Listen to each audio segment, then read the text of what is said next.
Product sustainability assessment. Now, I think we all recognise that life cycle analysis is the way forward, but we found, certainly in our supply chain, that it is in relative immaturity, and it's a bit of a high benchmark to start hitting right down your supply chain. I mean, we have something like 7,000 suppliers, 400 commodity groups. I think we ordered 300,000, put in 300,000 orders last year, so you can see it would be a mammoth task from our perspective. So as a starting point and to establish some sort of baseline, we've produced this just to get the ball in court, really. And as I say, drilling down into the order form, this is for use at the guy at the front. I need a new flange. I haven't got time to go through central procurement, or I can't do that. I'm out in the field. And it's at least to get them starting thinking about that triple bottom line again, the social, economic and environmental aspects of what they're about to buy. This is an example of the supplier feedback we got from our questionnaires. We appear to be doing very well in a lot of the sections, but there are sections that we were surprised about, the perception of suppliers in terms of ourselves. But this is really to illustrate that it's a two-way thing, a two-way communication, and that we also recognise there's always room for improvement ourselves. Measurement, as I say, is certainly the most challenging area. Corporate measurements, less of an issue. Scope 1 and 2, certainly for ourselves and for our key suppliers, are getting on the ball with that. As I say, it's that Scope 3 that's a real devil. Suppliers provide us with information in various formats, and I'll show you some of those in a moment. Life cycle analysis, as I've said to you, I think is really just a bit too far a challenge for a lot of our suppliers, certainly. So we found it better to try and keep them on board, not to be too prescriptive with them, and ensure that we take them along the road with us, really. And we've had far more success approaching things like that. This is an example of supplier information. We're going to spend a lot of time in toilets now, I'm afraid. This is an eco-cube that turns a urinal waterless. And it's a little calculation tool from the supplier showing that if you have 33 urinals changed, you can save monetarily over £12,000 a year. And that equally can convert to water savings. I think it shows that on there as well, because I can't see it at the moment. Still in the toilet, another little gizmo. This is clever because it restricts flushing, but it's adjustable. A lot of the types of things that you get, you sort of put it in and that's it. You've lost so many litres in one fell swoop, and then the loo doesn't work. No good to anyone. And this one can be adjusted, and as you can probably see the examples at the bottom, saves water, saves money. Simple. This is an example of a report for a month's worth of shredding that's obviously gone into the recycling route, and they have very impressive figures here. We've actually moved on from this now in order to create a closed loop situation with our shredding facility, and the stuff that's shredded then goes back to our supplier of paper towels for the loos. So it's a closed loop, which is, I like those. And this is a concept that we've developed with our suppliers, washroom in a box. Back in the loo. It's clever when it's on the internet properly, because you can hover over each of the items and it tells you what the savings are behind that.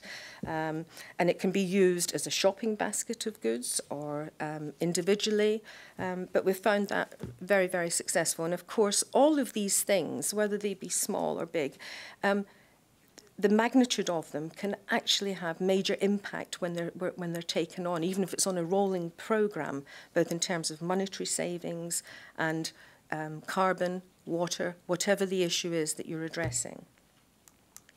I mentioned that we have sustainability case studies in our renewables guide, and they're on that website as well. Please do go and take a look. It's www.sustainability.interserve.com. But procurement themselves, our procurement department, have been developing their own case studies as well as a further enhancement of that. No, we can't read anything. I mean, these are just 3 examples, just sort of picked out to give you an idea of what can be achieved. So a change from a standard to a long life cooking oil in one of our businesses resulted in an immediate reduction of 40% of use of that oil.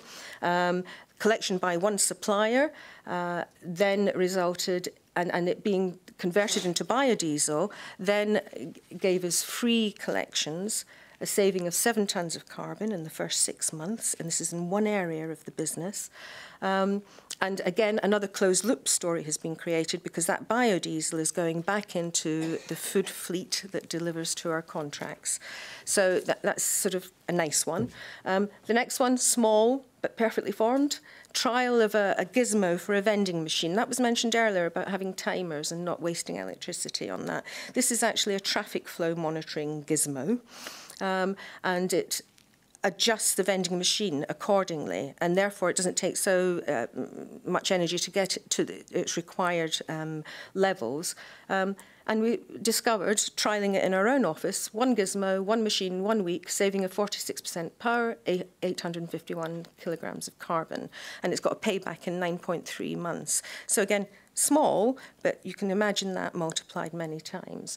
And finally, just an example of where the sustainability strategy and sustainable procurement strategy work together. They're all part and parcel of the same thing. A review of waste disposal on one of our contracts, identified opportunities to be able to review the operating procedures and change them, change to a new collection contractor, and that resulted in reduction of costs from £100,000 per annum to £15,000 per annum, because we reduced the collections weekly to monthly, while still addressing the safe collection of that waste stream.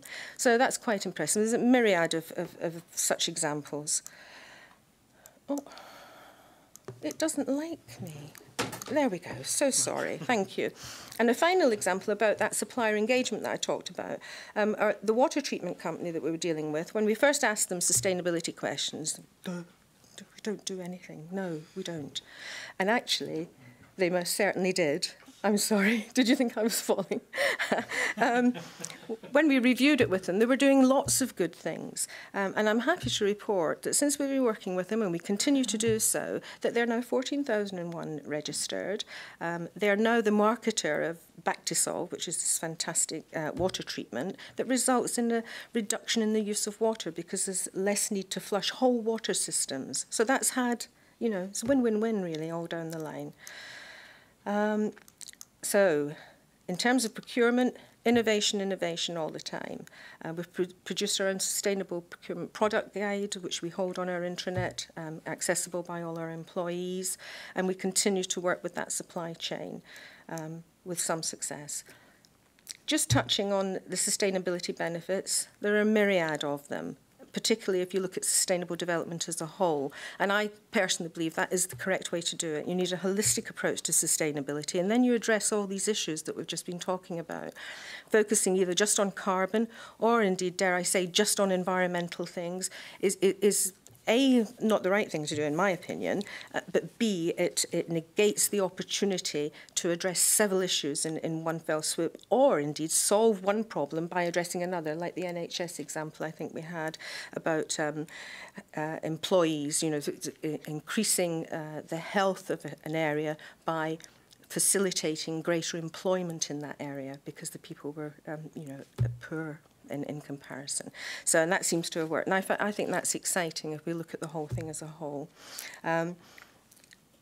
They're all self-explanatory on there. I won't read through them all, except to say that investment, it's not just investment from a private company, and I will ignore some of the barbs we've had here about the private sector, but from a private company's point of view, we need to be sustainable as well, and it can attract investment in the company, but we're also investing in ourselves, our livelihoods, in our communities, and it's an investment in the future.